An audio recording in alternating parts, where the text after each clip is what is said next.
Ok, il est 13 heures. Je vous propose que l'on commence. Et puis ceux qui nous rejoindront en cours de route, de toute façon, pourront accéder au replay. Donc c'est un webinaire qui fait partie du cycle Summer Programme que l'on débute aujourd'hui et pour lequel on va animer avec Frédéric Beck, qui est mon binôme au sein du pôle carrière des arts et métiers, 5 webinaires avec une volonté de pouvoir en tout cas vous partager un maximum d'éléments pour pouvoir développer votre employabilité, que vous soyez actuellement en poste, hors poste ou en réflexion sur une transition professionnelle. Donc soyez les bienvenus. On est ensemble donc pour 1 heure et demie. L'idée, c'est que ce soit interactif et absolument pas juste descendant. Je pense que, en tout cas, je suis convaincue que l'intelligence collective favorise notre enrichissement à tous. Donc, je serai preneuse de vos partages d'expériences, de vos suggestions, de vos idées, de vos remarques tout au long du webinaire. N'hésitez surtout pas. Je vais juste vous proposer de couper vos micros lorsque vous n'intervenez pas.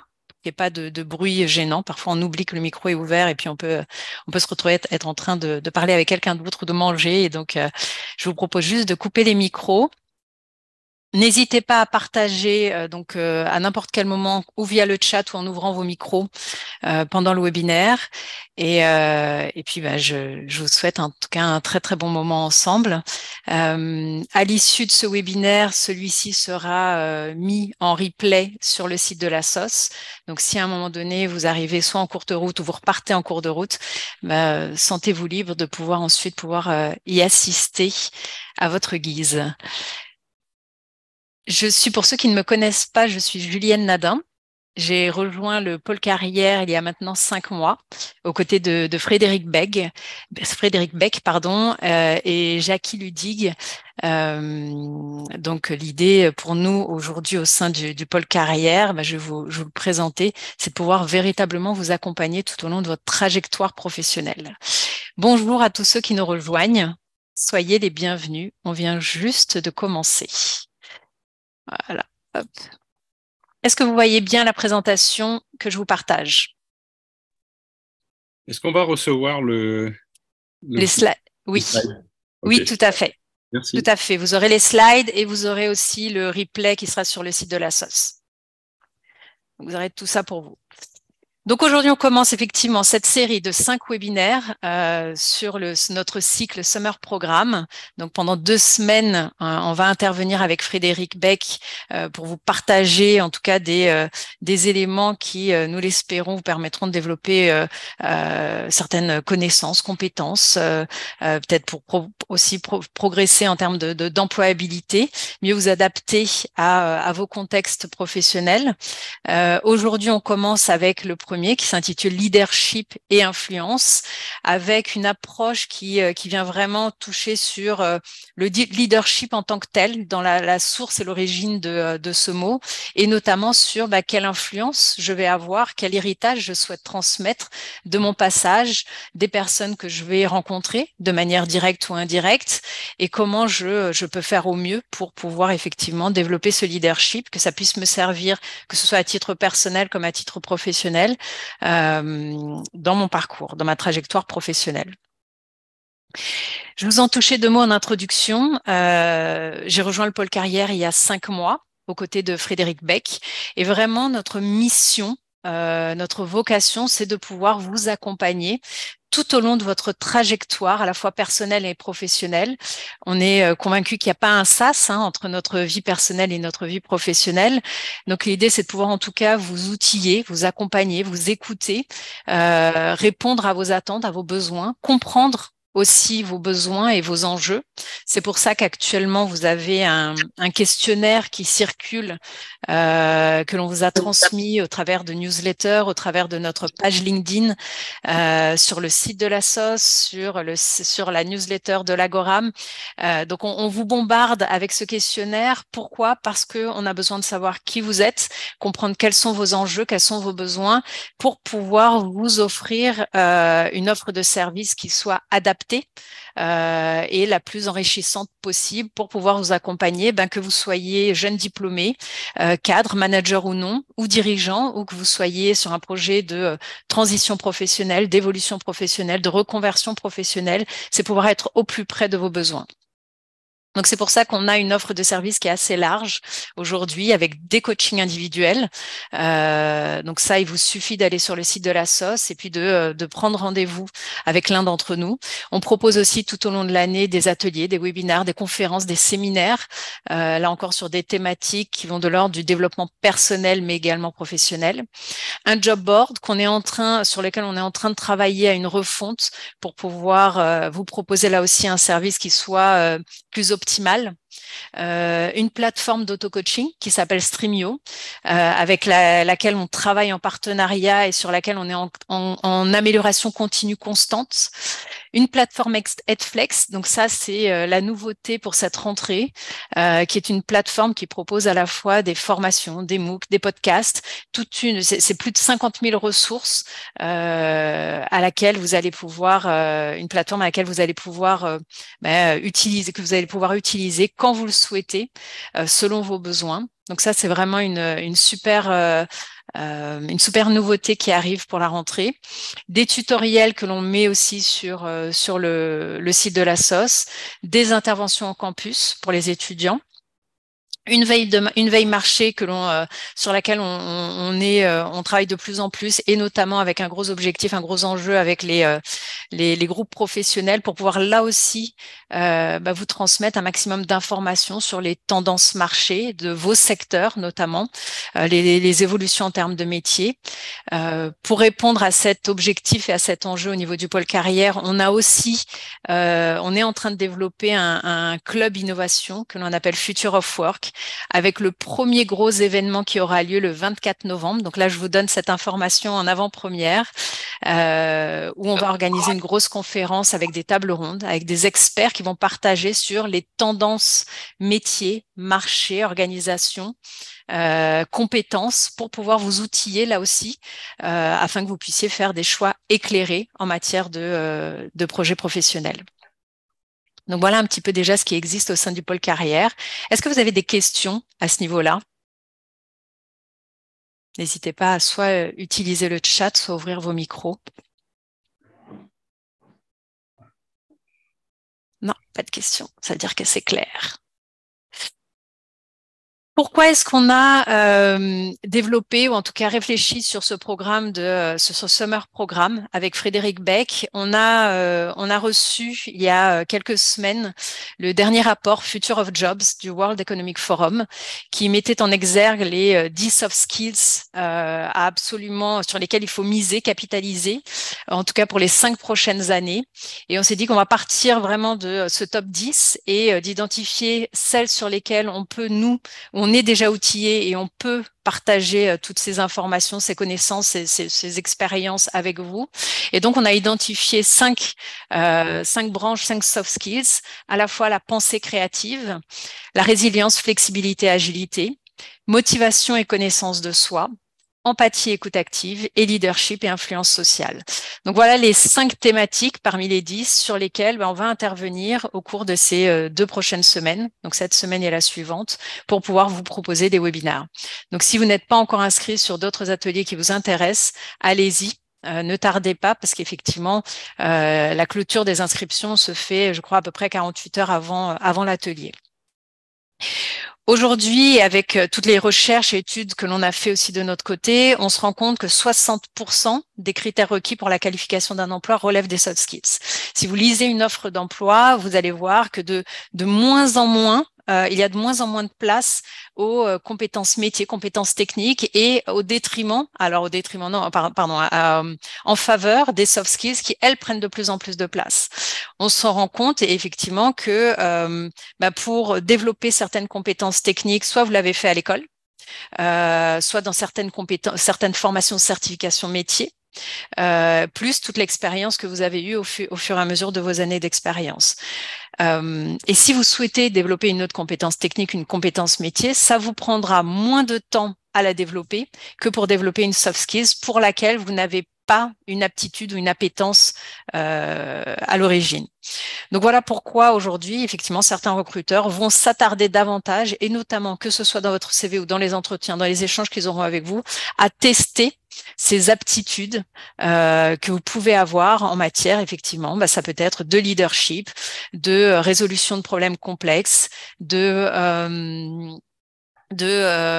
résilience en matière de gestion du stress, d'intelligence émotionnelle, d'empathie, d'écoute active. Donc, toutes ces compétences qui sont finalement ce qu'on appelle les soft skills, donc des compétences, des aptitudes qui sont transverses et sur lesquelles vous pouvez capitaliser parce que finalement, on se rend compte aussi que, au vu des avancées technologiques et de l'intelligence artificielle, en tout cas, dans un premier temps, ce ne sont pas les compétences qui seront au premier plan au niveau des machines qui nous feront face pour récupérer un certain nombre des tâches que l'on devra faire. Donc voilà pour cette introduction. Et puis on va rentrer maintenant dans le vif du sujet, à savoir le leadership, ce sujet, la thématique de ce webinaire. En introduction, il y a une chose sur laquelle je suis restée assez étonnée et vous me direz ce que vous en pensez. Chacun d'entre nous influence au moins 10 000 personnes au cours de sa vie. Chacun d'entre nous influence au moins 10 000 personnes au cours de sa vie. Influence de manière directe ou indirecte, de manière personnelle ou professionnelle. Ça commence à l'école, au collège, puis à l'université, puis dans le cadre professionnel, puis dans une association peut-être sportive ou culturelle dans laquelle vous exercez, ou une fondation, une association dans laquelle vous avez aussi une activité peut-être bénévole. C'est votre famille, c'est vos amis, c'est votre cercle réseau 1, 2, 3 ou 4. Quoi que vous fassiez, vous allez avoir une influence. Plus on va vous donner de crédit, plus on va vous donner une légitimité, plus cette influence aura un poids important vis-à-vis des personnes que vous allez impacter. C'est comme ça qu'on influence davantage, par exemple, ses enfants au détriment d'un inconnu dans la rue. C'est comme ça que si on est effectivement coach, on va influencer davantage les personnes qui vont nous solliciter pour être accompagnés qu'une personne qui va pas forcément nous solliciter, qui nous connaît pas. C'est comme ça que lorsque vous êtes manager ou dirigeant dans une entreprise, vous allez avoir un impact et un poids plus important dans la vie de vos collaborateurs, de vos équipes, que si vous n'avez pas ce lien-là. Donc la question finalement, c'est pas de savoir si vous allez influencer quelqu'un. Et c'est ça le sens du leadership, c'est l'influence que l'on a sur les autres. Mais c'est comment allez-vous utiliser cette influence ? Quel héritage allez-vous laisser des personnes qui auront croisé votre route de manière réelle, dans la vie réelle, ou de manière virtuelle, comme ce qu'on est en train de faire là aujourd'hui avec ce webinaire? Comment allez-vous utiliser cette influence? C'est ça la vraie question. Et pour savoir comment est-ce que vous allez utiliser cette influence, on a une démarche, une méthodologie que l'on va aborder aujourd'hui qui va vous permettre de juste se poser les bonnes questions pour pouvoir décider véritablement de l'influence que l'on souhaite avoir et pas de manière complètement inconsciente. Est-ce que ça vous parle déjà? Premier feedback par rapport à cette première introduction. Comment ça résonne chez vous? Oui, bonjour. Bonjour Karl. Au-delà du comment, pour moi, il y a aussi le pourquoi qu'on va se poser. Je ne sais pas si on va l'aborder ou pas. Tout à fait. Voilà. Parce que pour moi, dans nos relations, il y a, à part certaines relations, on va dire, personnelles, où là, ça peut être plus pour le plaisir, on va dire. Certaines autres, dans le monde professionnel, on va dire que, en fonction d'avec qui on est, on n'a pas forcément le choix. On n'a pas choisi les gens avec qui on travaille et on a une influence différente, je pense. Effectivement, on ne choisit pas toujours les personnes avec lesquelles on va avoir de l'influence. et donc notamment parfois au travail, ou lorsque même vous allez, je donne un exemple complètement à part, hein, mais vous allez à la mairie pour faire votre passeport, la relation que vous allez avoir avec la personne qui est à l'accueil, vous ne la connaissez pas, vous n'avez pas une relation de travail avec cette personne, mais vous devez collaborer avec elle pour pouvoir faire les démarches pour votre passeport. Et donc là aussi, l'influence que vous aurez, est-ce que le comportement que vous allez avoir avec cette personne sera ouvert, chaleureux, compréhensif, quelle influence vous allez avoir sur elle et quelle influence elle aura également sur vous en fonction du délai qu'elle vous donnera pour pouvoir avoir votre rendez-vous de passeport. Donc effectivement, il y a les personnes que l'on choisit d'influencer et puis il y a les personnes avec lesquelles on est contraint soit de collaborer, de travailler, de fonctionner avec. Mais la question est la même, c'est comment est-ce qu'on va influencer, quelle relation allons-nous avoir avec cette personne et quel héritage, quel souvenir d'ailleurs on va laisser auprès de cette personne. Oui, merci Karl. Merci. Autre feedback par rapport à cette façon de voir les choses, en tout cas à ce résultat de statistiques. Alors, je crois qu'il y a des mots dans le chat. Ça paraît beaucoup, 10 000. Oui, effectivement, ça paraît beaucoup.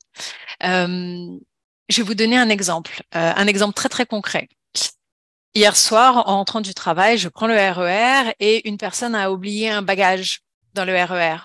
Résultat, pendant 1h30, l'exploitation du RER A entre Charles de Gaulle et Nation, si je dis pas de bêtises, était interrompue. Combien de personnes ont été influencées, impactées par cet oubli? Vous voyez ce que je veux dire? C'est une action qui est, alors j'espère, pas du tout volontaire et consciente de cette personne, mais elle a impacté certainement quelques milliers de personnes. Aux heures de pointe, bien sûr, sinon ce serait pas drôle. Ça, c'est un exemple. Lorsque vous êtes, par exemple, manager et vous encadrez des personnes dans votre entreprise, l'influence que vous aurez sur un membre de votre équipe aura des répercussions sur peut-être la façon dont lui, le jour où il deviendra manager, il managera ses équipes, la façon dont il va s'adresser à sa famille ou l'émotion dans laquelle il sera quand il rentrera chez lui le soir. Donc, il va impacter sa famille aussi. Lorsque je parle de 10 000 personnes dans cette statistique, c'est de manière directe et indirecte. C'est-à-dire que quoi que l'on fasse, on a un impact sur les personnes que l'on croise. Lorsque vous arrivez au travail et que vous croisez peut-être la femme de ménage qui, elle, quitte son service, le sourire que vous allez pouvoir lui donner, le bonjour, la question que vous allez pouvoir lui poser, comment est-ce que vous allez, est-ce que tout se passe bien aujourd'hui pour vous, et le fait de l'écouter véritablement aura un impact sur cette personne. Ce qui aura peut-être un impact aussi sur sa vie familiale ou sur ses amis et la manière dont elle pourra vivre sa journée après cet échange avec vous. Vous voyez ce que je veux dire lorsque je parle d'influence? L'influence et le leadership est complètement décorrélé d'ailleurs du management. On peut avoir une capacité d'influence sans pour autant manager des équipes. Très clair et étonné, je veux bien le croire. Je lis ce qu'il y a dans le chat. Oui, le chiffre me paraît énorme, mais on peut constater, avoir comment influencer positivement. Oui, ça me parle. Le chiffre me paraît cohérent. 10 000 personnes. En un an, cela fait 27 personnes par jour. Merci Stéphane pour ce calcul. En 40 ans de carrière, cela fait uniquement 0,6 personnes par jour. Effectivement. Merci. OK? Donc ça, c'est la première notion à voir. C'est le nombre de personnes finalement sur lesquelles on peut avoir un impact de manière consciente et inconsciente. Et là, l'idée, c'est plutôt de conscientiser finalement cette influence que l'on aura sur ces personnes. Qu'est-ce qu'on va voir ensemble jusqu'à 14h30? Définir finalement quel leader avez-vous envie d'être en partant de vous et de conscientiser, de définir et de décider, de choisir quel type de leader, quel type d'influence, quel type d'impact vous avez envie d'avoir envers les personnes qui croiseront votre chemin. Deuxième point important, créer des relations de confiance, c'est la base. La confiance dans le leadership, c'est un pilier fondamental. Il n'y a pas de leadership sans confiance. On le voit ça peut être dans des relations même familiales, d'entreprise, professionnelles, de fournisseurs à clients. S'il n'y a pas de confiance, il n'y a pas de leadership. Ou alors on est dans la manipulation, dans la contrainte, mais on n'est plus dans le leadership. Développer une vision inspirante. Vous avez soulevé tout à l'heure le pourquoi, on en parlera. là aussi, effectivement, c'est vers quoi j'ai envie d'embarquer. Le leadership n'existe pas sans personnes qui vont être influencées. Donc, vers quoi on va? Vers quoi on les influence? Et donc, on regardera ensemble quels sont les éléments qui sont fondamentaux pour pouvoir justement embarquer les personnes autour de nous vers une vision commune. On va aussi décortiquer les 5 niveaux de leadership. Et là, on regardera ensemble aussi peut-être où est-ce que vous vous situez, quel est votre objectif, votre target en termes de leadership, et puis peut-être quelles sont les actions concrètes que vous allez pouvoir mettre en place dans vos contextes.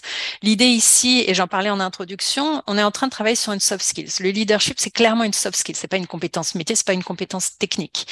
Elle va s'acquérir dans le temps. Il n'est pas possible que en 1h30 de webinaire que vous ressortiez en devenant un grand leader si votre niveau de leadership à l'entrée de ce webinaire était pas déjà très élevé.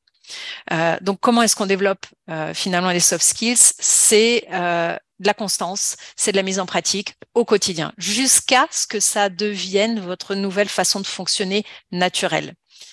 Et ça, on va regarder ça ensemble aussi sur les modes d'apprentissage. Et puis, on terminera avec 10 principes de base du fonctionnement humain.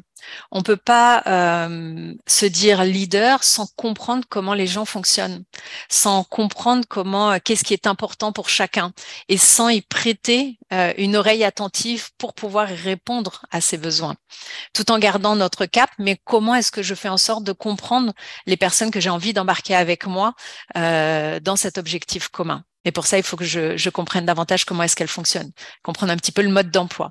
Donc là, je vous donnerai 10 clés, 10 principes de base du fonctionnement humain qui sont immédiatement applicables dans vos contextes pour que vous puissiez effectivement déjà mettre en pratique des actions qui sont simples à mettre en pratique. OK? C'est bon pour vous? Alors, c'est parti. Premier point, quel leader avez-vous envie d'être? Ça, c'est vraiment la première question à se poser. Et pour ça, soit vous avez une idée très précise de ce qui représente des aptitudes, des compétences, des qualités d'un véritable leader pour vous, soit vous pouvez aussi vous inspirer de grands leaders, soit des personnes qui sont déjà connues, soit des personnes qui ne le sont moins, mais que vous connaissez parce que ça peut être un patron avec lequel vous avez travaillé et qui est véritablement, selon vous, qui possède véritablement, selon vous, toutes les qualités de leadership. Mais l'idée, c'est vraiment là de se dire, OK, je pars je m'arrête à un moment donné et je décide de quel type de leadership j'ai envie de développer. Donc là, ce que je vous propose, je vais ouvrir ici, arrêter le partage. Je vais ouvrir un tableau blanc et je vous propose de... Hop, c'est pas ça que je voulais faire. Ici. Alors, où est-ce que j'ai... Mince. Ce que je voudrais, c'est le... Je veux pas écrire comme ça, je voudrais... Mince, je ne retrouve pas dans cette version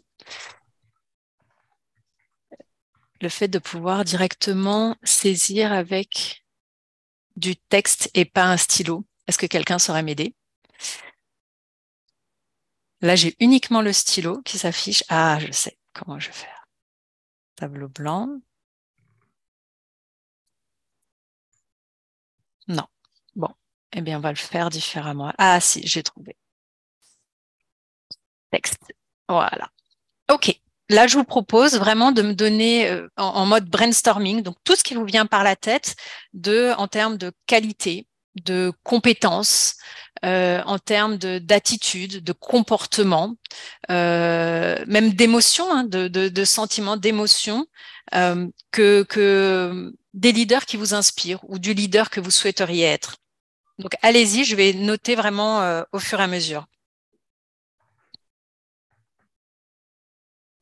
Et là, je vous propose d'ouvrir les micros parce que pour le coup, je ne verrai pas forcément ce qu'il y a dans le chat. Empathie. Empathie, oui, tout à fait. Respect. Oui, essentiel. Écoute. Mhm. Quoi d'autre? Exemplarité.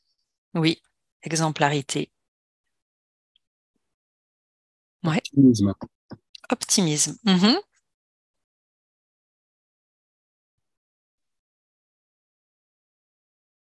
Vulnérabilité. Vulnérabilité, c'est ça? Oui. Oui, Résilience. oui.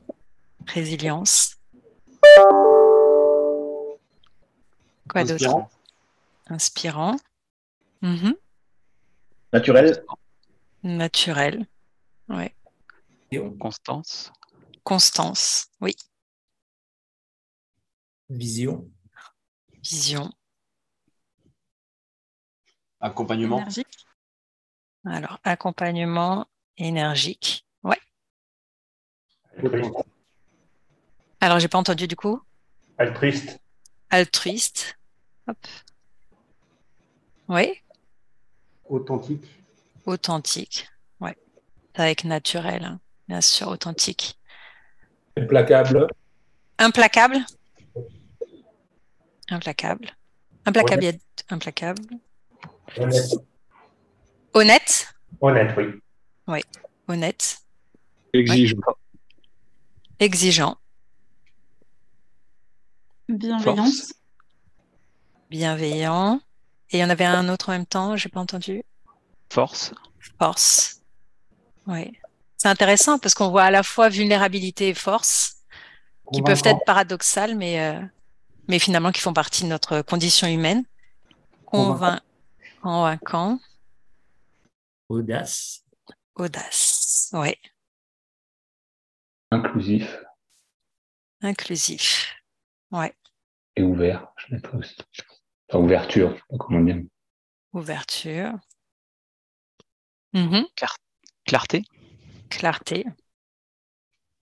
Oui. Responsable. Responsable. Oui, tout à fait. Quoi d'autre?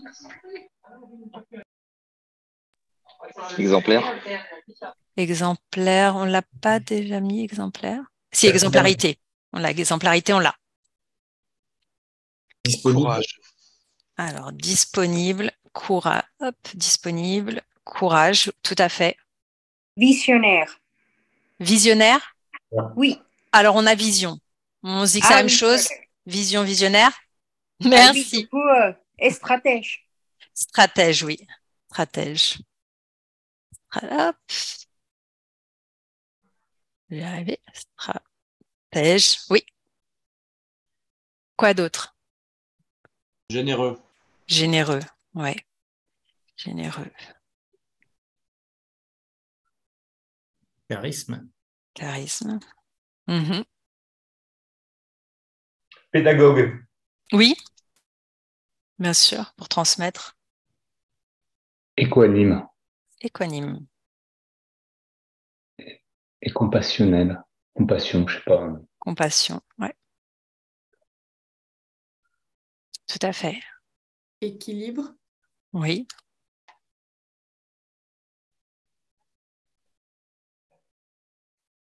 Ouvert. Bien. On a ouverture.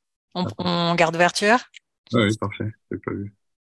On a empathie, respect, écoute, exemplarité, optimisme, vulnérabilité, résilience, inspirant, naturel, constant, vision, visionnaire, accompagnement, énergique, altruiste, authentique, implacable, honnête, exigeant, bienveillant, force, convaincant, audace, inclusif, ouverture, clarté, responsable, disponible, courage, stratège, généreux, charisme, pédagogue, équanime, compassion, équilibre.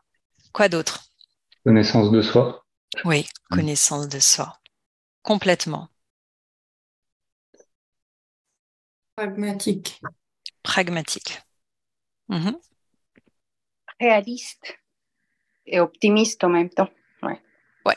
Optimiste. Alors on avait optimiste, on l'a. Réaliste. J'ai pas entendu? Équitable. Équitable. Ouais. Créatif. Oui, créatif.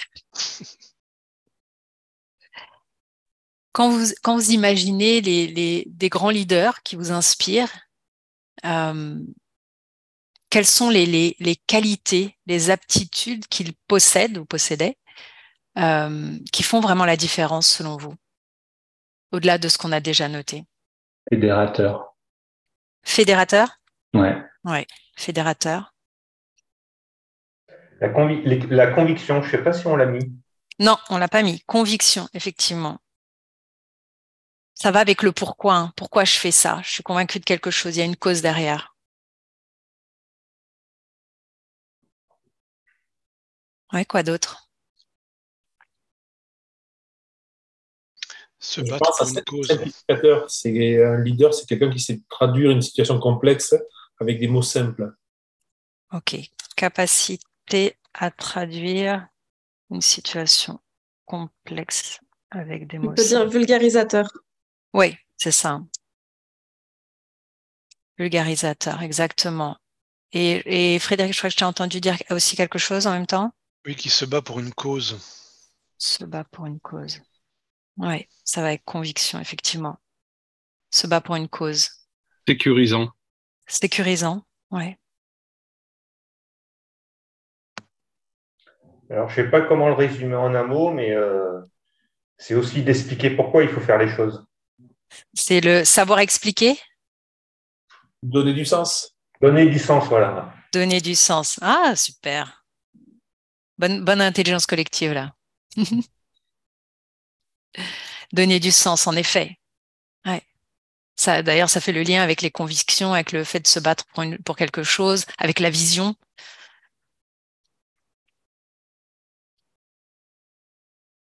Oui, d'autres qualités, aptitudes, compétences.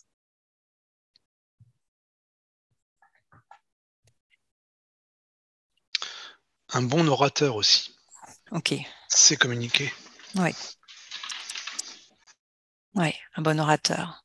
Effectivement. On peut être un très très bon, on peut être convaincu de quelque chose, se battre pour quelque chose, mais si on n'arrive pas, si on ne l'exprime pas et si on ne le partage pas, hein, et si on n'arrive pas à embarquer par le storytelling qu'on va utiliser, effectivement. Effectivement. J'ai pas entendu? Un charmeur. Charmeur? Ouais.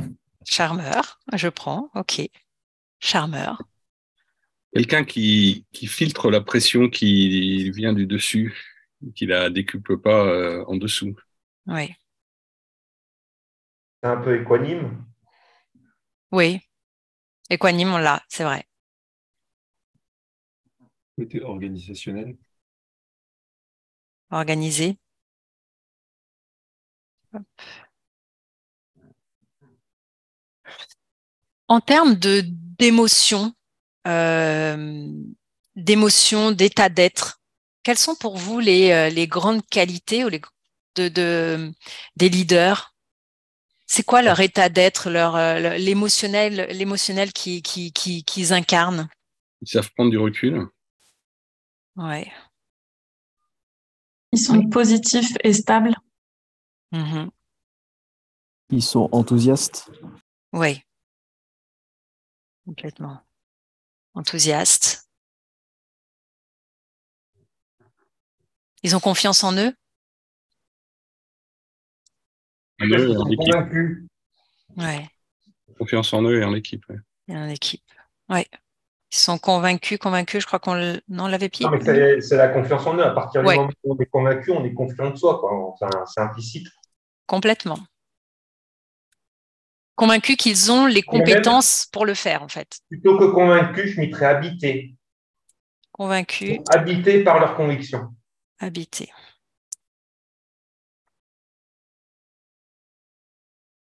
Ils sont aussi convaincus que si la solution, on ne l'a pas tout de suite, on la trouvera. Ils sont convaincus de la force du collectif. Ok, donc il y a une confiance. Leur capacité à mettre en musique le collectif.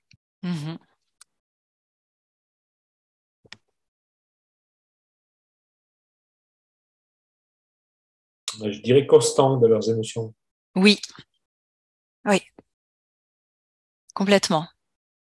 C'est à la fois dans les émotions et dans les actions aussi.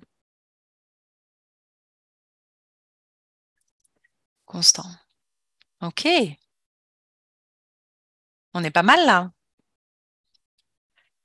Je vais enregistrer, comme ça je vous enverrai aussi le document.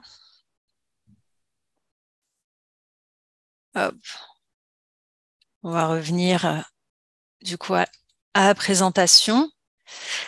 Du coup, en partant de là, j'aimerais que vous preniez là 4-5 minutes pour noter quel type de leader vous avez envie d'être. Avec tout ce qu'on a vu et là, tout ce qu'on a pu noter, qu'est-ce qui est important pour vous? Et dans vos contextes, vous avez tous un contexte de vie qui est différent, professionnel, personnel. Là, l'idée, c'est que vous puissiez partir de vous avec votre personnalité, votre identité, vos contextes, vos objectifs en termes de carrière, en termes d'évolution professionnelle. Quel type de leader avez-vous envie d'être? Mais vraiment que vous l'écriviez.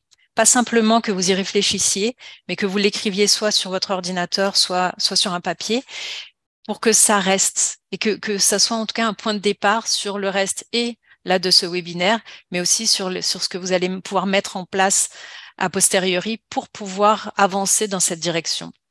Donc là, je vous propose vraiment 4-5 minutes de prendre le temps de noter tout ça. Est-ce que vous voulez que je vous repartage le tableau blanc? Ce qu'on a noté? S'il vous plaît. Ok, je vais le faire. Est-ce que vous le voyez? Non. Non, alors attendez, hop, je vais faire comme ça. Tac, il est là. Voilà. C'est bon.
Alors, j'avais pas vu dans le chat, mais effectivement, il y avait enthousiasme, exemplarité, stabilité, rigueur, être juste, que l'on peut ajouter, humilité, courage.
Julienne?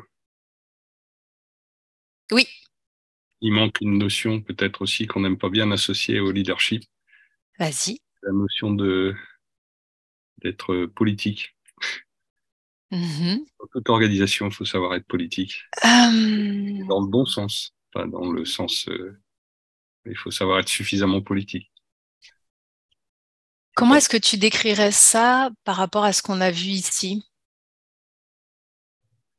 C'est dans la capacité d'influencer et d'inspirer, ou est-ce que c'est dans la capacité d'influencer et de manipuler? Tu vois, à un moment, on a dit stratège. Ça peut aller avec ça. Ça peut aller avec stratège. Ouais, stratège politique, mais dans un sens positif. Parce que oui. On connaît tous des stratèges et politiques qui sont toxiques. Mais c'est quand même important. Donc oui, complètement. On l'a dit dans stratège, mais voilà. Stratège et le sens politique, effectivement, de savoir avec qui exactement et qui peut être mes sponsors, qui ne l'est pas et qui peut être un obstacle dans ce que je vais faire aussi, et avoir ces notions-là. Oui, exactement. Et je rajouterais au nom du collectif aussi, pour justement être dans ce. Ouais, voilà. Oui. Dans cette ambition collective et non individualiste, pour bien connoter le mot. Oui. Ok. Eh ben on rajoute.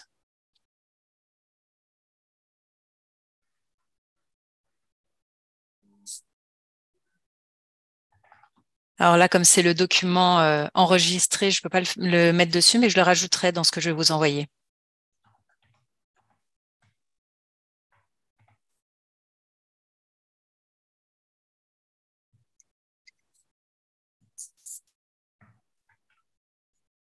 OK pour tout le monde?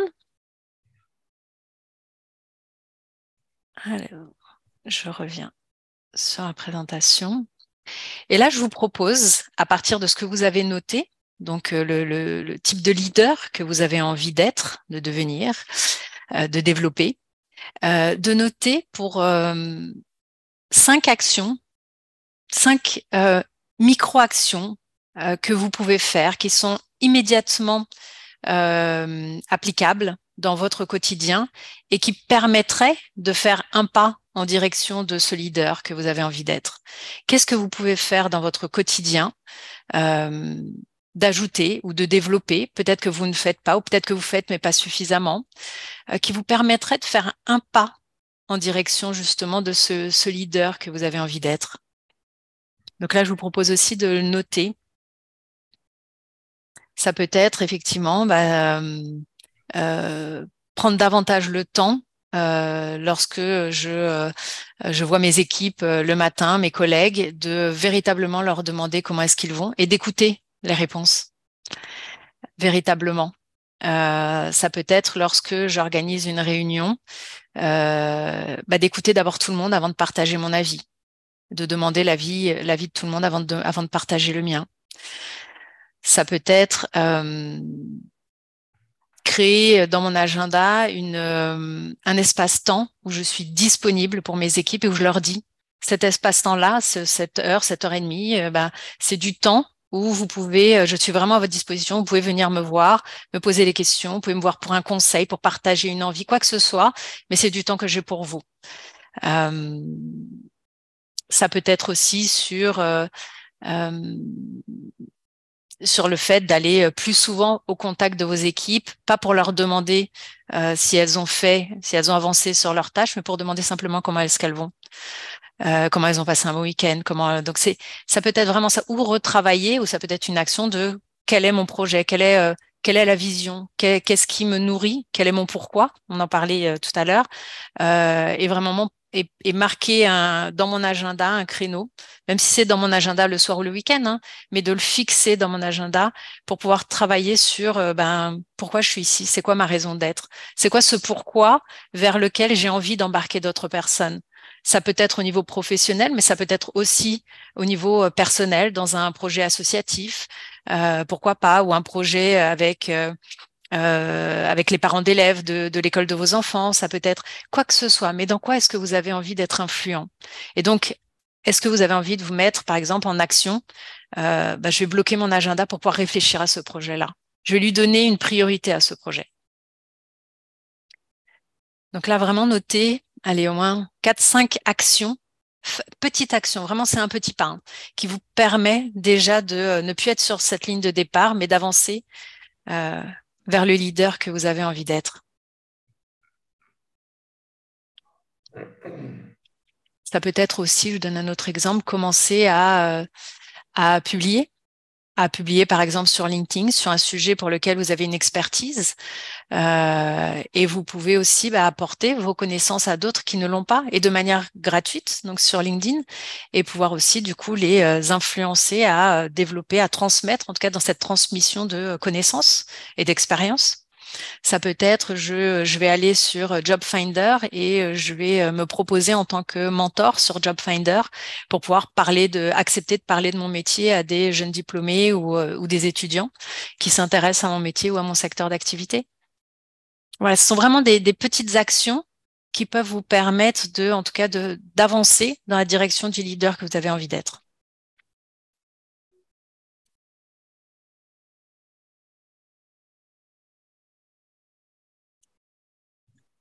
OK.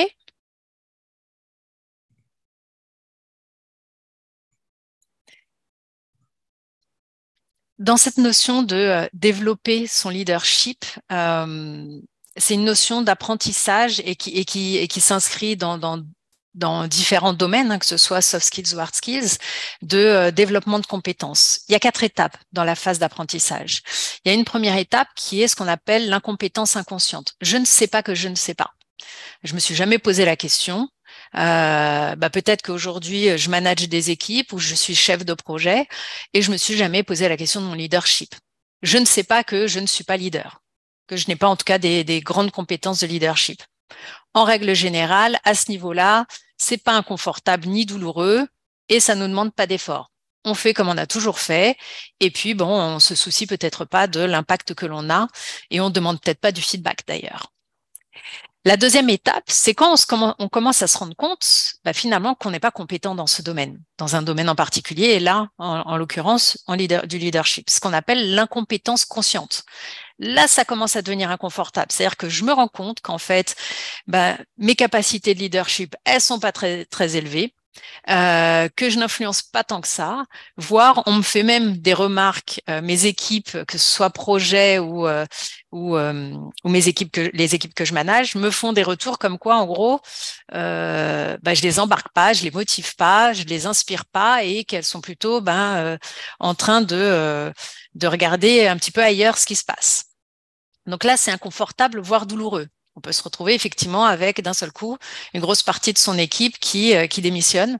Ça, c'est arrivé à une époque où je travaillais dans une filiale du groupe TF1. Je travaillais au sein de la DRH de TF1 et on a eu 80% des effectifs d'une même équipe qui ont démissionné en l'espace de 4 mois. Donc je vous assure que ça a été très compliqué, donc la situation de crise, et lorsqu'on a recruté à nouveau, les soft skills étaient, on va dire, allés à 75%, avaient 75% de poids dans les profils qu'on allait recruter. Troisième élément, ok, je sais que je suis pas très compétent, mais je vais commencer à apprendre.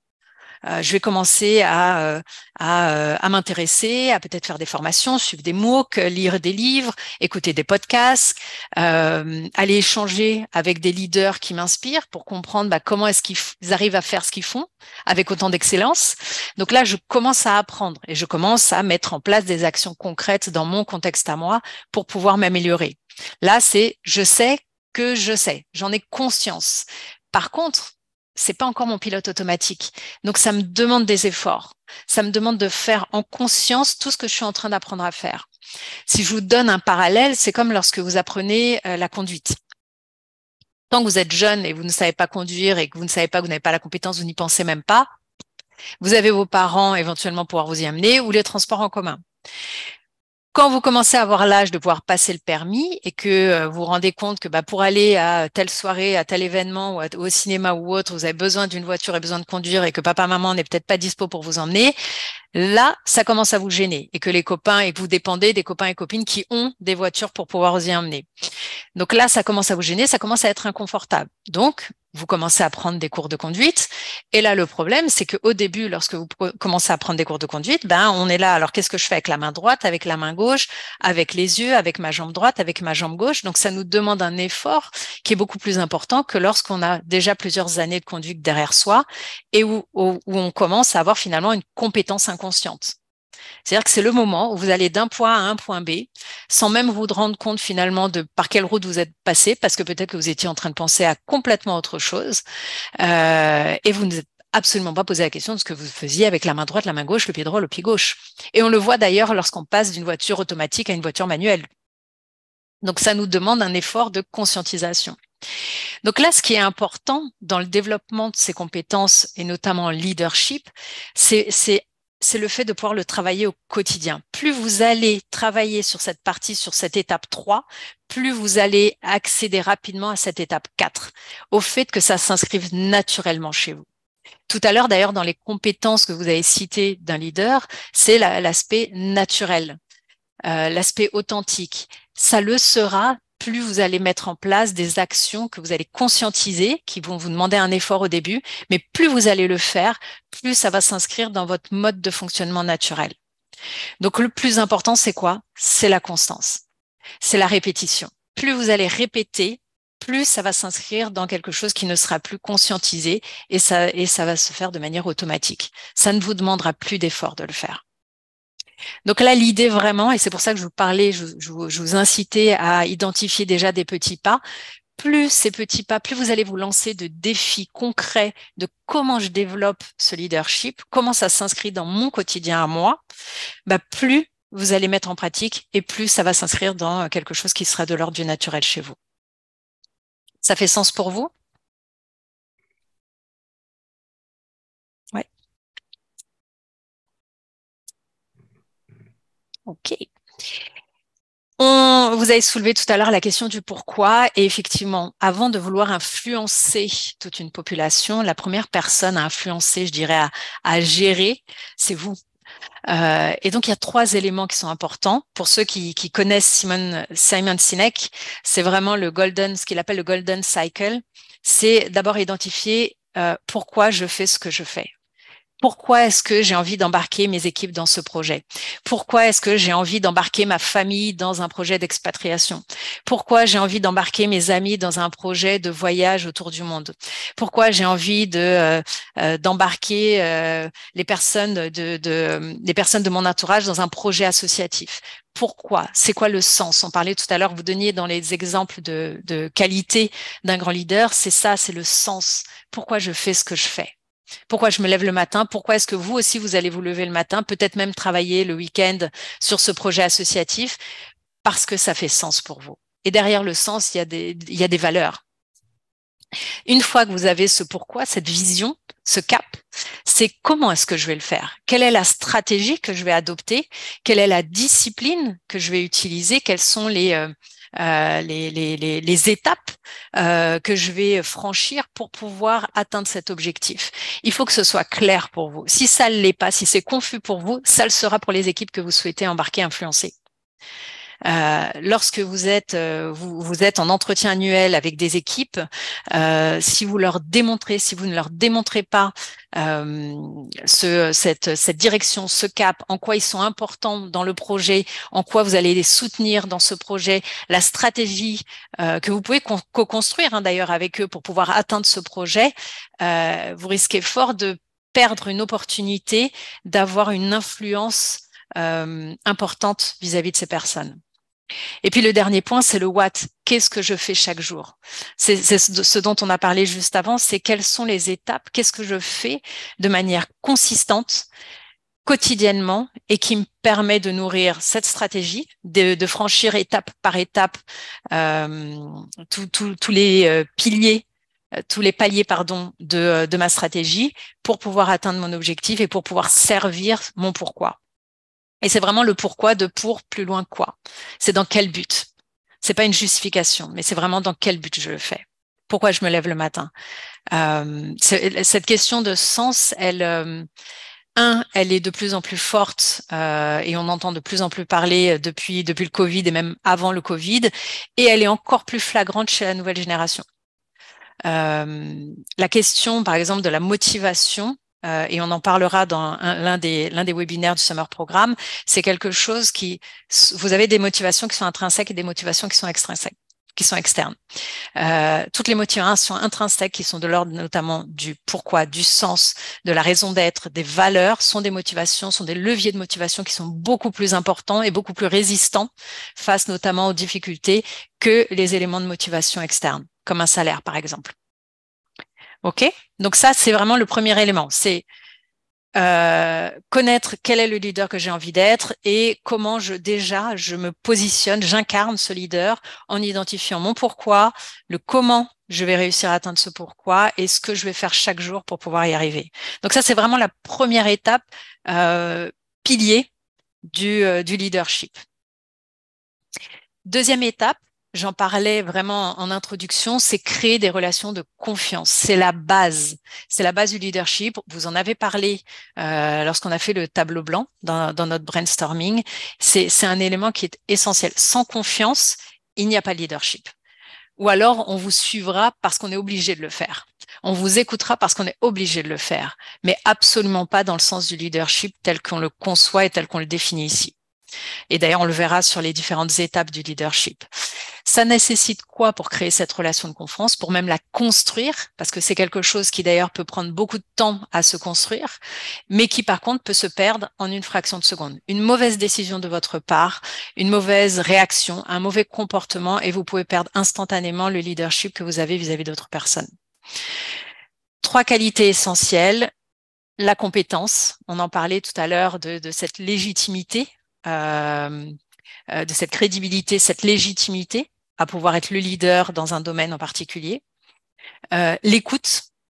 Pour le leadership, il commence par soi, mais finalement, il n'existe que par le fait d'influencer d'autres personnes. Donc, c'est être à l'écoute des besoins, des attentes.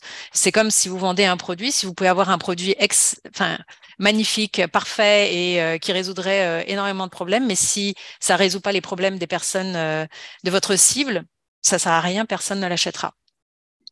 Et puis le dernier élément, la force de caractère, c'est cette capacité aussi à prendre des décisions, à statuer, à prendre parfois même des décisions qui sont pas populaires, à ne pas plaire à tout le monde. On l'a vu sur des grands leaders, hein, tout le monde n'était pas d'accord avec eux, mais ils se sont battus pour leurs convictions aussi, et ils ont eu cette force de caractère, cette détermination. Donc ce sont vraiment 3 piliers. Qu'est-ce qui, selon vous, peut aussi alimenter cette confiance?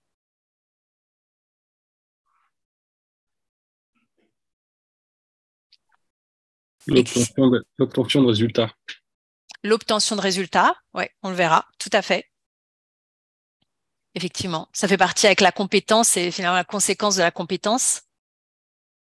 La compétence dans un environnement donné qui va donner des résultats. Oui, merci Eric. Quoi d'autre? Je dirais l'expérience, quand on a traversé des situations difficiles avec une équipe, la relation de confiance, on la trouve renforcée. Mm-hmm. Plus vous allez vivre des moments forts avec vos équipes, que ce soit des moments difficiles et vous êtes tous dans le même bateau et que vous y allez ensemble, ou plus vous allez vivre aussi des grosses victoires, plus vous allez créer des liens forts. Pourquoi? Parce que les expériences avec une forte charge émotionnelle connectent encore plus les êtres humains entre eux et créent des souvenirs qui restent plus longtemps gravés dans la mémoire. Donc c'est pour ça que les personnes qui ont vécu des situations très difficiles de conflits, ou de situations même de santé très difficiles ou de guerre vont créer des liens très très forts parce qu'elles l'ont vécu ensemble et ça reste des liens qui sont presque indestructibles.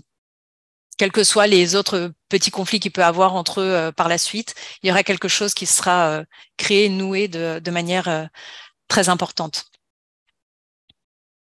Oui, quoi d'autre pour la confiance? Je pense à la reconnaissance, reconnaître l'autre. Oui, complètement. C'est un très très beau mot. Et dans le leadership, c'est quelque chose qui est essentiel.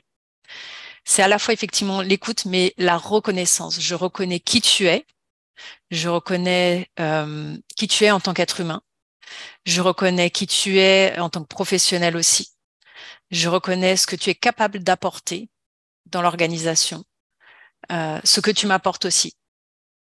Tout à fait. Merci beaucoup, Frédéric. OK. Donc, cette relation de confiance, c'est la base. Et quelles que soient les relations que vous allez nouer d'un point de vue personnel ou professionnel, c'est la première chose, en fait, c'est votre première target. Que vous soyez en transition professionnelle, en train de faire des entretiens réseau, avant d'aller solliciter qu'une personne puisse vous recommander sur un poste, assurez-vous qu'il y ait déjà une relation de confiance. Lorsque vous êtes en entretien d'embauche, créez d'abord la relation de confiance. Et elle passe effectivement par la compétence, par l'écoute, par la force de caractère aussi. Lorsque vous êtes en entreprise et vous souhaitez avoir une mobilité interne, une promotion, assurez-vous d'abord que votre relation de confiance elle soit solide. C'est le premier point avant de demander avant d'exiger ou de se lancer le défi de franchir les autres étapes. Donc c'est vraiment le point clé. Et la relation de confiance, elle se fait à partir de ses qualités et de celles dont on a parlé à l'instant. Et elles peuvent prendre du temps. Donc ça demande effectivement de la consistance derrière, ça demande de la détermination, de la discipline pour pouvoir continuer à faire, et ça demande aussi à être congruent. Vous parliez tout à l'heure d'être naturel, d'être authentique, d'être congruent. C'est-à-dire que lorsque je viens vers toi et que je crée une relation de confiance et que je te reconnais, que j'ai la curiosité de savoir qui tu es, de comment on peut collaborer de manière optimale ensemble, je construis avec toi d'abord cette relation de confiance. Et après, on va regarder ensemble quelles sont les synergies possibles. Troisième étape du leadership, développer une vision inspirante. Quels que soient les leaders que vous pouvez avoir en tête, tous ont commencé par quelque chose qui était très très fort à l'intérieur, une conviction, des valeurs, quelque chose qui... Ah, est-ce que vous pouvez... Merci. Quelque chose qui est très fort à l'intérieur d'eux. On vous en parliez tout à l'heure lorsqu'on a fait le brainstorming, c'est être convaincu, se battre pour une cause, quelque chose qui fait sens. Donc, et je parlais tout à l'heure de motivation intrinsèque, c'est vraiment ça. C'est en général, ça vient chercher quelque chose qui est profondément ancré à l'intérieur de soi, et notamment des valeurs de quelque chose et qui peut s'inspirer d'ailleurs de votre histoire. Un Martin Luther King qui a mené des combats pour le droit des populations afro-américaines à l'époque. Si ça avait été quelqu'un qui n'avait jamais vécu ce que les populations afro-américaines ont vécu, il aurait eu moins de légitimité à pouvoir porter son message et à porter son discours. Un Gandhi qui s'est battu en prônant la paix dans son combat, s'il y était allé avec une certaine agressivité ou si son historique démontrait de l'agressivité, effectivement, il n'aurait pas été ni cohérent ni congruent. Donc, il s'est inspiré de qui il est, de son identité, de ses valeurs pour pouvoir mener son combat et de son histoire. La vision, elle doit répondre aussi aux besoins des autres. C'est-à-dire que si c'est un combat qui est seulement votre combat, finalement, c'est pas du leadership. On va pas utiliser le leadership, on va juste se battre pour une cause qui est propre à soi, à son histoire, à ce qu'on a vécu. Mais là, on n'a pas besoin d'utiliser le leadership. Le leadership répond à quelque chose qui va embarquer d'autres personnes. Lorsque vous managez, par exemple, des équipes, que ce soit à titre projet ou management avec un lien hiérarchique, et que vous embarquez vos équipes dans un projet commun, plus vous allez mettre en exergue les bénéfices que ces personnes vont pouvoir en tirer, ce que ça va leur rapporter, plus vous allez réussir à les convaincre. Dans toutes les problématiques d'accompagnement du changement, tant qu'on n'a pas explicitement communiquer sur le bénéfice de ce changement, l'attitude naturelle de l'être humain, c'est je ne change pas. Je reste dans ma zone de confort, dans ma zone de connu et je ne bouge pas. Parce que ma première peur, et c'est une peur qui est très primaire, c'est qu'est-ce que je vais perdre ? Quels sont les avantages que je vais perdre ? Est-ce que je vais perdre mon job ? Est-ce que je vais perdre les missions que j'avais jusqu'à présent et qui m'intéressaient ? Qu'est-ce que je vais perdre ? Donc, il y a une réaction qui est plutôt d'abord de survie avant d'accepter un changement. Donc, lorsque vous embarquez des personnes dans un projet, mettez-vous à la place de ces personnes. On parlait tout à l'heure d'empathie et de se dire, OK, quels sont, à travers ce changement, quels sont les besoins, qu'est-ce que ça va leur apporter, quels sont les bénéfices, est-ce que je réponds à un besoin de ces personnes-là ou pas? Et puis derrière, c'est rassembler. Vous le disiez tout à l'heure, lorsqu'on parlait de sens politique, c'est au nom du collectif. Comment est-ce que j'embarque les autres dans ce projet commun, dans cette vision commune, dans cette stratégie commune pour qu'on puisse faire ensemble. Il y a une phrase que l'on entend beaucoup et mais qui est lourde de sens, c'est tout seul on va plus loin, tout seul on va plus vite, pardon, mais ensemble on va plus loin. Et c'est cette capacité à faire ensemble, à pouvoir aller plus loin dans le projet, dans les objectifs, dans ce qu'on a envie de développer. Si c'est un projet associatif qui va permettre de construire des écoles dans un pays en voie de développement, si c'est ce projet, OK, comment j'embarque les personnes? Qui est-ce que je vais aller chercher? Comment est-ce que je vais mettre en avant le fait que je suis la personne légitime pour pouvoir le faire? Comment mon histoire va aider aussi à me rendre convaincant, à me rendre légitime de ce projet?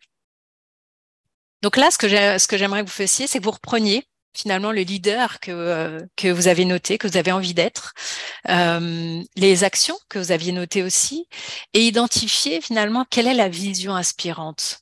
Ça traduit un petit peu le why, c'est en quoi ça vient vous chercher, pourquoi c'est vous, qu'est-ce que ça vient chercher chez vous, peut-être en termes de valeur, en termes de vécu. Quel est l'élément peut-être clé dans votre histoire sur lequel ça vient finalement chercher, appuyer? En quoi ça répond à un besoin pour d'autres personnes?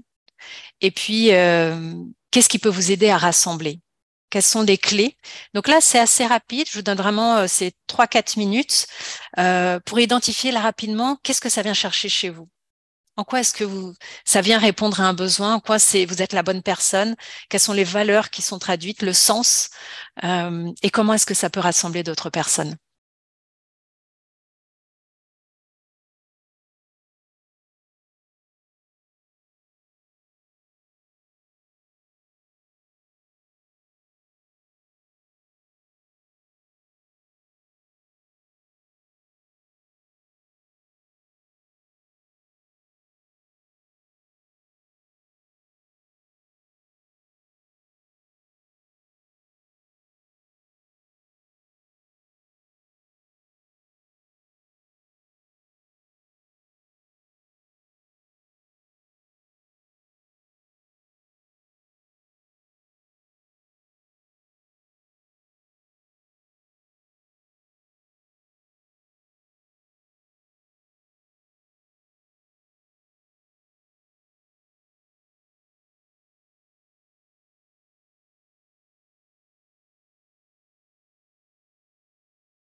OK. Alors, je crois que je répondais, mais mon micro était fermé. Donc oui, Michael, effectivement, un petit peu plus compliqué que l'exercice précédent. Mais là, l'idée, c'est que ça puisse vous permettre de planter une petite graine sur cette réflexion de vision. Vous l'avez évoqué dans les aptitudes, les qualités d'un leader, c'est effectivement être visionnaire. Et pour être visionnaire et véritablement influencer, impacter, ça demande de se poser des questions de voilà, d'où ça vient chez moi? En quoi est-ce que c'est important? Ça part de quoi? Quel est l'élément en termes de valeur, en termes de mon histoire? Quelle est ma légitimité aussi? En quoi est-ce que ça répond à besoin d'autres personnes? Et comment est-ce que ça va aider à rassembler? Donc c'est vraiment voilà cet amorçage de questions que je vous invite à avoir et que je vous invite à poursuivre a posteriori de ce webinaire. Ok, donc après effectivement cette vision, c'est se poser la question du leadership en soi. Le leadership, et je trouve cette phrase très explicite pour expliquer le leadership. Le leadership ne peut pas être donné, accordé ou attribué. Il provient seulement de l'influence. Donc encore une fois, le leadership, il y a le management et le leadership, c'est deux choses différentes. C'est-à-dire qu'on peut être un manager leader, parce qu'on a ce leadership, mais on peut aussi ne manager aucune équipe, mais pourtant avoir du leadership. Donc, ça ne demande pas, ça n'exige pas déjà de manager des équipes. Et encore une fois, c'est pas quelque chose qu'on décerne, que l'on nomme, que l'on attribue à quelqu'un. Bah, toi, tu auras du leadership. Non, c'est quelle est ta capacité à influencer. Et surtout, dans ta capacité à influencer, où est-ce que tu te situes sur l'échelle des niveaux de leadership? Donc là, je vous propose de voir effectivement les 5 niveaux de leadership, à commencer par le premier, qui est à mon sens effectivement le basique et qui ne correspond pas tout à fait au leadership au sens où on est en train de l'évoquer aujourd'hui, mais en gros le leadership par obligation. C'est-à-dire que les personnes vous suivent parce qu'elles doivent le faire. Elles n'ont pas le choix. Ça commencerait par vos enfants, éventuellement. Mais voilà, elles n'ont pas le choix. Ça peut être dans un cadre militaire, ça peut être dans un cadre. Alors elles pourraient partir, quitter la mission. Dans le cadre de l'entreprise, je dirais que c'est pas obligation parce que à tout moment, effectivement, un collaborateur peut démissionner et quitter la fonction. Mais je dirais que le niveau ras du sol, ça serait leadership par obligation, ce qui n'est pas celui qui semble être le plus, en tout cas, valorisant, le plus flatteur. La deuxième étape, quand on monte les paliers, ça sera le leadership par choix. Les personnes vous suivent parce qu'elles le veulent véritablement. Et là, ça peut être, par exemple, on parlait tout à l'heure d'ailleurs, je reviens sur l'obligation, on intègre une entreprise, parfois on n'a pas le choix, on n'a pas choisi son manager, on n'a pas choisi ses collègues de travail, donc finalement, on va y rester parce que la mission nous plaît, l'entreprise nous plaît, mais le manager, on l'écoute, mais c'est pas forcément celui qu'on a choisi. Autre cas de figure, vous allez intégrer une entreprise en faisant le choix d'intégrer cette entreprise parce que le manager ou le dirigeant de cette entreprise, c'est quelqu'un qui vous inspire et avec lequel vous avez envie de travailler. Là, vous allez postuler de manière consciente pour pouvoir travailler avec cette personne-là. Donc là, c'est du leadership par choix. C'est-à-dire que les personnes vous suivent ou vous allez suivre des personnes, c'est vous qui suivez des personnes parce que vous le souhaitez. Donc là, et notamment la question que vous pouvez vous poser, c'est où est-ce que vous vous situez? Est-ce qu'aujourd'hui, il y a des personnes qui font le choix de travailler avec vous parce que vous allez les inspirer, parce que vous allez les faire grandir, parce que vous allez leur apporter des éléments de connaissance, de partage d'expérience qui vont leur permettre d'évoluer, de se développer, d'être épanouis. Alors, ça peut être dans l'entreprise, mais ça peut être aussi en dehors de l'entreprise. Par exemple, vous intervenez dans une école d'ingénieur, école de commerce, une fac, avec des cours bien précis, et peut-être qu'il y a des étudiants qui choisissent l'option, votre module, parce qu'ils savent que c'est vous, parce qu'ils ont envie d'apprendre de vos enseignements. Donc là, on est dans le leadership de choix.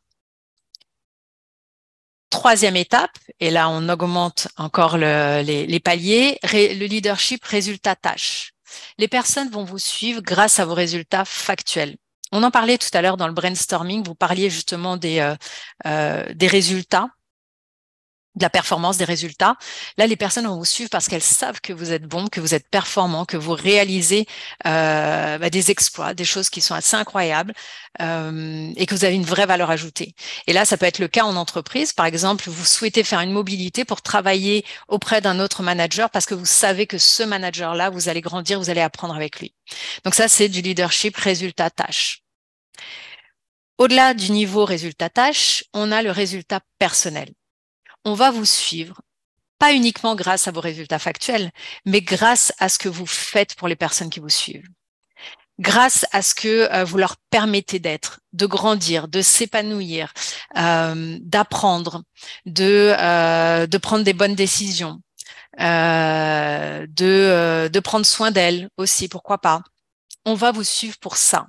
Donc là, on est vraiment dans un palier qui est un palier assez élevé en termes de leadership, où on se dit c'est pas uniquement par obligation, par choix ou parce que j'ai des bons résultats, c'est aussi par rapport à ce que je leur apporte, à ce que je leur transmets. Donc là, vous voyez, là, on arrive à toucher quelque chose de beaucoup plus profond dans le leadership. Chose importante, c'est que vous ne pouvez pas atteindre ça si tous les autres paliers ne sont pas consolidés. Ce que vous leur apportez, si vous n'avez pas les résultats, si elles n'ont pas choisi de le faire ou obligation, ça ne fonctionne pas, ça s'écroule. Donc, on est obligé effectivement de passer palier par palier et de consolider palier par palier pour pouvoir évoluer sur cet escalier des niveaux du leadership. Et puis enfin, le Graal, le dernier niveau, votre personnalité. Les personnes vous suivent grâce à qui vous êtes et à ce que vous représentez.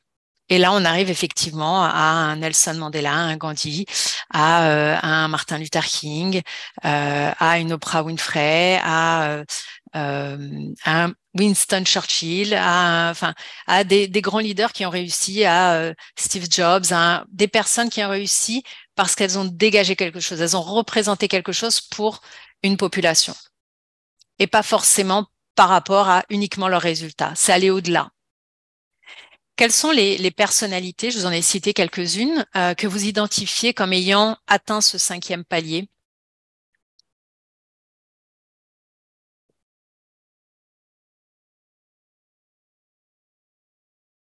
Et qui vous inspirent?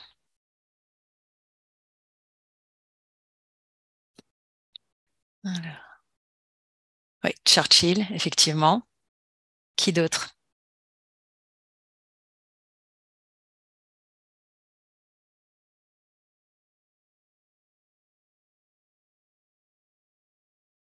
L'abbé Pierre, oui. Complètement. L'abbé Pierre, Mère Teresa. Et vous vous rendez compte qu'effectivement, pour arriver à ce niveau 5, ils sont passés par toutes les autres étapes. Frédéric Beck. On prend Michael. Mathieu Ricard, oui, complètement. Complètement. Chacune de ces personnalités ont franchi chaque étape. Si elles n'avaient pas obtenu de résultats dans ce qu'elles ont fait, elles n'auront pas pu arriver sur cette 5e étape. Si elles n'avaient pas impacté personnellement, humainement, émotionnellement des personnes, elles n'auraient pas pu franchir cette dernière étape. Complètement. Complètement. Où est-ce que vous vous situez, vous, aujourd'hui? Alors, vous pouvez le mettre soit dans le chat, soit vous le notez. Il n'y a aucune obligation. Mais posez-vous la question de quel est votre niveau de leadership aujourd'hui? À la fois votre niveau de leadership aujourd'hui, mais également celui que vous aimeriez atteindre, par exemple, d'ici la fin de l'année, si on devait se mettre déjà un objectif. Merci beaucoup, Eric. Sans problème, tout sera dans le replay. Donc, à quel niveau vous en êtes aujourd'hui? Et puis, quelle est votre cible d'ici la fin de l'année?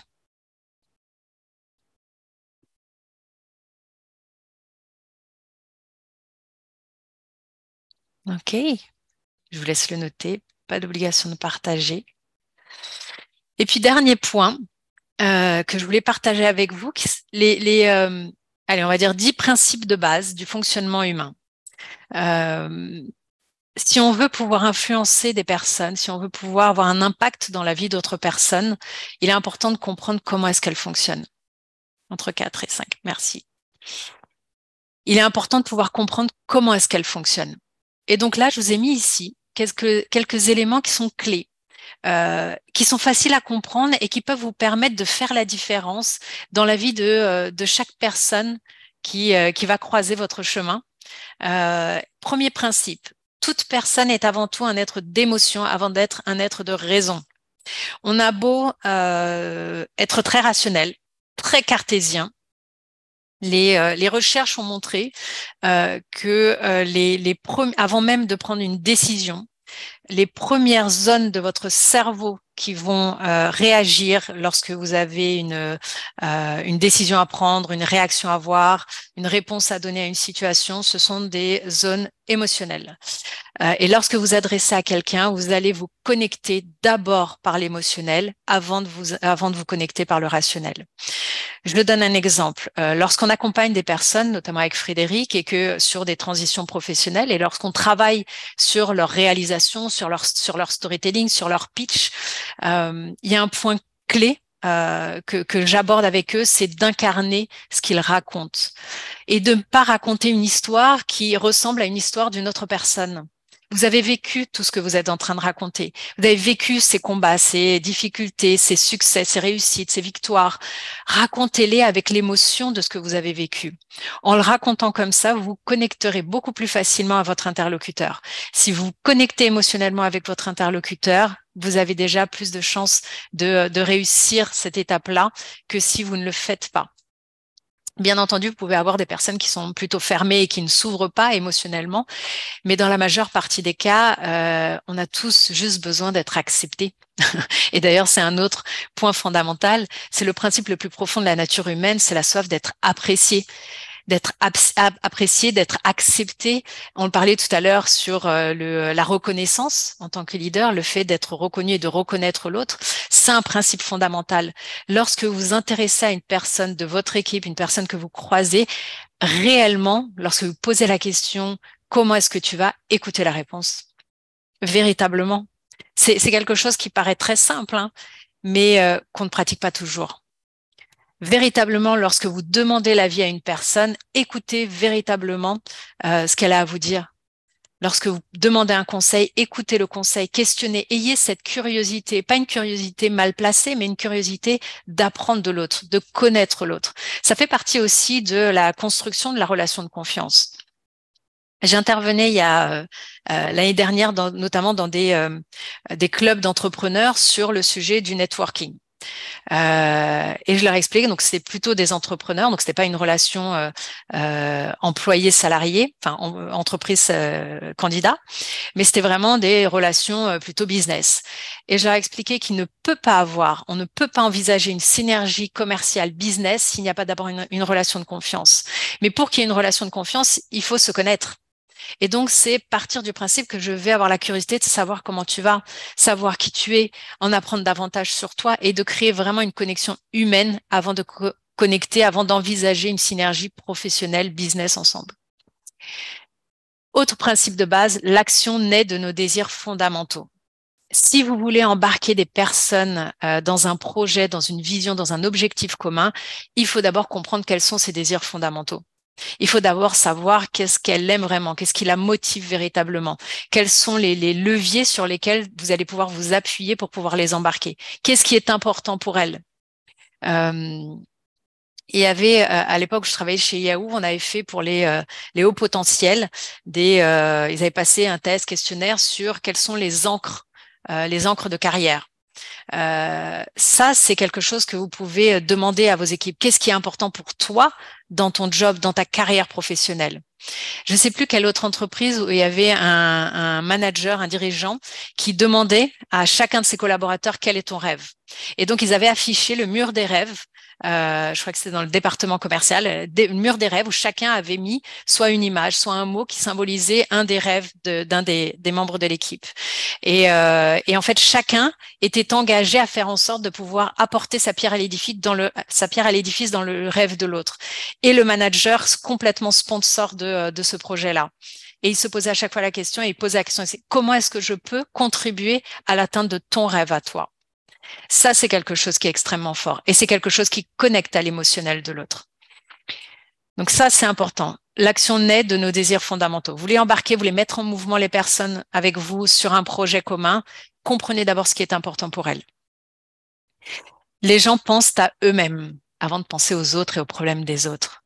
C'est moi. Donc, lorsque vous rentrez en contact avec une personne, là, vous rencontrez vos collaborateurs, vos collègues, votre manager, intéressez-vous d'abord à eux. Posez-leur des questions. C'est pas un interrogatoire, mais posez-leur juste des questions de comment ils vont, qu'est-ce qu'ils ont fait ce week-end, comment va leur famille, comment vont leurs enfants. Naturellement, au début, c'est quelque chose qui, si ce n'est pas naturel pour vous, va vous demander un effort. Vous vous souvenez, les étapes de l'apprentissage? Vous allez être au niveau 3, de dire, OK, je vais le demander, OK, là, je vais poser la question et je vais véritablement écouter. Je vais m'intéresser aux autres. Et je vais essayer peut-être d'abord même de résoudre un problème, une situation d'une personne de mon équipe avant de l'embarquer dans, voilà, moi, j'aurais besoin de toi pour atteindre cet objectif. Donc, ce sont des petites choses. Alors, bien entendu, tout est question d'équilibre et il ne s'agit pas de mettre les autres et les objectifs ou les rêves des autres avant les siens, mais c'est de trouver cet équilibre où finalement, lorsque je contribue dans la vie des autres, lorsque je suis à l'écoute de l'autre, lorsque je m'intéresse véritablement à l'autre, finalement, il va aussi par réciprocité s'intéresser à moi. Et on va créer une connexion, on va créer une relation de confiance. 5e principe, notre langage non verbal a plus d'impact dans la communication que nos mots. Pensez, j'ai utilisé ce mot, à être congruent, à être authentique. Lorsque vous témoignez, par exemple, de la reconnaissance, vous donnez un feedback positif à une personne avec laquelle vous avez collaboré, ça peut être un client, un fournisseur, un membre de votre équipe, une personne de l'équipe projet, un collègue, faites-le en étant convaincu et à ce que votre langage non verbal transparaisse ça aussi. Si vous êtes en train de mentir et si vous êtes en train de manipuler, le risque, c'est que votre langage non verbal soit en contradiction avec les mots qui sortent de votre bouche. Et sachez une chose, ça se remarque. De manière consciente ou inconsciente, votre interlocuteur va le remarquer. Donc, lorsque vous donnez du feedback, lorsque vous vous adressez à quelqu'un, lorsque vous êtes curieux de savoir comment il va, faites-le de manière véritablement authentique. Soyez convaincu de ce que vous faites. Plus vous le serez, plus vous serez congruent et plus vous allez alimenter et construire cette relation de confiance. Hop. Chacun préfère son nom à tous les autres noms de la Terre. C'est un principe que l'on oublie souvent. Tout le monde n'est pas câblé de la même manière pour retenir les noms. Certains retiennent très bien les visages et moins bien les noms, d'autres inversement, ou d'autres retiennent les deux. J'ai un principe que je m'applique lorsque j'arrive dans une nouvelle entreprise, lorsque j'anime un atelier. Alors, selon le nombre de participants, bien sûr, j'essaye au maximum, et dès les présentations, de retenir le nom de chacun. Lorsqu'on me présente une personne, je répète son nom plusieurs fois dans ma tête avant de passer à la personne suivante, avant de demander le nom de la personne suivante, histoire de véritablement enregistrer le nom de cette personne, pour que la prochaine fois où je rencontre cette personne, je sois capable de lui dire bonjour avec son nom. Quand je lui pose une question, j'utilise son nom. C'est quelque chose qui est tout simple, mais c'est tellement simple que c'est tellement insignifiant qu'on l'oublie parfois. Et si c'est pas naturel chez vous, pensez, cette étape 3 de l'apprentissage, à essayer de vous mettre un défi avec ça. Les prochaines personnes que vous allez rencontrer, ça peut être des clients, des fournisseurs, de nouveaux collègues, des personnes que vous allez rencontrer dans le cadre du networking. Utilisez leur nom pour leur dire bonjour, pour leur dire merci, pour leur dire au revoir. Utilisez leur nom. L'identité, c'est quelque chose qui est très fort à l'intérieur de nous. Qui vient toucher à quelque chose de très très profond. Tous les individus aiment discourir lorsqu'on les écoute avec intérêt. même les personnes les plus introverties, si vous avez créé une relation de confiance, auront plaisir à partager, à se faire entendre, à parler d'elles, de leur expérience. Et c'est quelque chose qui, pour les personnes qui sont peut-être plus timides ou plus introverties, auprès desquelles on donne pas beaucoup d'écoute, bah, vous ferez la différence en tant que leader. On donne beaucoup plus facilement de l'écoute à ceux qui parlent fort, à ceux qui s'imposent, à ceux qui prennent leur place. En tant que leader, sachez trouver l'équilibre entre ceux qui le font naturellement, mais ceux qui ne le font peut-être pas assez, mais qui mériteraient à être entendus. Donc, en tant que leader, donnez la parole, donnez ce temps de parole à ceux qui peut-être osent moins, ont moins cette audace de prendre leur place et de partager pour qu'elles puissent être entendues aussi. Et vous verrez à quel point le retour sera important de leur part. Autre élément important, chacun s'intéresse 100 fois plus à ses désirs, passions, à ses problèmes qu'à vous et vos préoccupations. Lorsque vous adressez à quelqu'un, mais ça on l'a déjà vu dans les premiers aussi, hein, intéressez-vous déjà à quels sont ses enjeux, quelles sont ses problématiques et ensuite qu'est-ce que je peux leur apporter. Par exemple, sur le questionnaire qu'on a adressé à l'ensemble des GADS, les premières questions, c'est vraiment qui vous êtes, quelle est votre situation actuelle, quels sont vos enjeux, qu'est-ce qui est important pour vous, et à partir de là, on peut vous parler de nos services, de ce qui existe déjà. Mais même pour pouvoir construire notre stratégie et développer notre offre de service, on a besoin de savoir qu'est-ce qui est important pour vous, où vous en êtes, qu'est-ce que vous attendez de nous. C'est extrêmement important. Autre point, le désir d'être important est le plus puissant des appétits humains. La soif, c'est celui d'être apprécié, et l'appétit, c'est effectivement celui d'être important. On parlait tout à l'heure de reconnaissance, Frédéric en parlait. Reconnaissez le fait, un grand leader est celui qui est capable de reconnaître autant la personne qui fait le ménage que le gros patron d'entreprise, et avec sur le même pied d'égalité. Donc ça, c'est pouvoir mettre tout le monde avec un niveau d'importance et reconnaître l'importance de chacun, ça fait partie des qualités des grands leaders. Et puis dernier point, tout le monde veut avoir raison, un principe de base du fonctionnement humain. Sachez déjouer les conflits d'opinion, que ce soit avec les membres de vos équipes, avec vos collègues, avec vos managers, avec des clients, avec des fournisseurs. On peut ne pas être d'accord et c'est OK.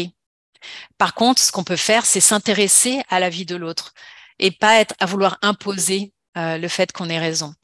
Donc, si vous vous intéressez à l'autre et à son opinion et quels sont les arguments qui font qu'il a cette opinion qui est différente de la mienne, à partir de ce moment-là, on peut juste se dire, OK, bon ben, on n'a peut-être pas les mêmes opinions, mais c'est intéressant pour moi de connaître quelle est ton opinion et quels sont tes arguments. Merci Frédéric. Il n'y a pas de souci, Dominique et Laurent, on arrive vraiment à la fin. Et donc, pour terminer, ben, que retenez-vous? Que retenez-vous de ce webinaire? Avec quoi vous repartez dans votre caddie? J'ai envie de dire, on vous a servi un buffet. Qu'est-ce que vous prenez pour vous? Allez-y, n'hésitez pas à ouvrir vos micros, à partager dans le chat.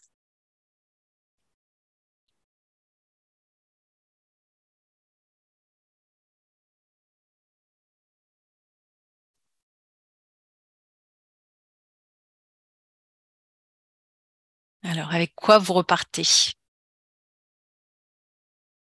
Qu'est-ce qui vous semble important dans ce qui a été dit au long de ce webinaire?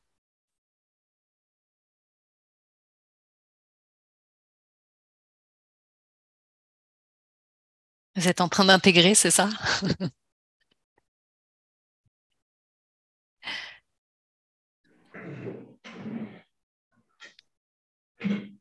Alors, je lis le mot de Michael, avec un plan d'action simple et des objectifs clairs pour chaque action. Super. Oui. Oui, Jean-Philippe, je crois que tu as ouvert le micro. Oui, j'ai ouvert le micro, mais en fait, moi, ce que j'ai retenu, c'est surtout le début, parce qu'en fait, je suis en recherche d'emploi et donc j'ai fait partie d'un groupe APEC de recherche d'emploi. Et en fait, c'était intéressant parce qu'on avait la vision des autres après la première demi-journée. Mm-hmm. Ils avaient tous noté que j'étais un leader, ce que je ne me considérais pas en fait. Tu étais dans la compétence inconsciente. Peut-être. Voilà, mais en fait, ouais, moi, je suis quelqu'un de très altruiste et en fait, je pense toujours plus aux autres avant de penser à moi-même. C'est pour ça que j'ai beaucoup de mal en termes de management avec les gens qui pensent d'abord à eux-mêmes avant de penser aux autres. Je comprends. Voilà. Et c'est ce point-là qu'il faut que j'arrive à travailler. Oui, c'est à trouver cet équilibre-là pour ne pas t'oublier. Oui, c'est ça. Super. Bah, écoute, merci beaucoup pour ce partage. Mais de rien. Je lis dans le chat, Karl, je repars avec 6 pages A4 de notes. J'adore. Merci Karl. Bonne continuation à toi aussi. En phase avec Michael, des pistes de réflexion à creuser pour transformer maintenant. Exactement. Là, ce webinaire ne vous transformera pas en un leader et vous fera pas sauter plusieurs marches d'un coup si vous ne mettez pas en application. C'est vraiment cette étape 3 de la courbe de l'apprentissage, de vous dire, voilà, qu'est-ce que moi j'identifie dans mon contexte à moi, qu'est-ce que je peux mettre en place en petits pas, commencez petit. C'est comme quand vous souhaitez reprendre le sport. Si vous commencez, vous n'avez pas fait de sport depuis 2 ans et que vous programmez des séances de 2 heures par jour, tous les jours, du lundi au dimanche, il y a de fortes chances que vous abandonniez en cours de route. Donc là, l'idée, c'est vraiment des petits pas propres à votre contexte professionnel. Plus vous allez répéter ça, plus vous allez vous challenger avec des petits défis, plus vous allez intégrer ces nouvelles compétences et plus ça va devenir naturel pour vous et plus vous allez basculer en compétences inconscientes. OK. Eh bien, écoutez, je ne vais pas vous retenir davantage parce que j'ai déjà grappillé un petit peu plus de votre temps. Je vous remercie beaucoup pour les échanges, pour les partages. Je repars avec la compréhension des paliers du développement d'un leadership. Merci beaucoup, Claudia. Je vais vous envoyer donc les slides de présentation, le brainstorm qu'on a fait aussi, et puis vous aurez là, dans les 48 heures qui suivent, l'accès au replay directement sur le site de la SOS. Je vous souhaite une très belle après-midi et puis à très vite pour nos prochains ateliers.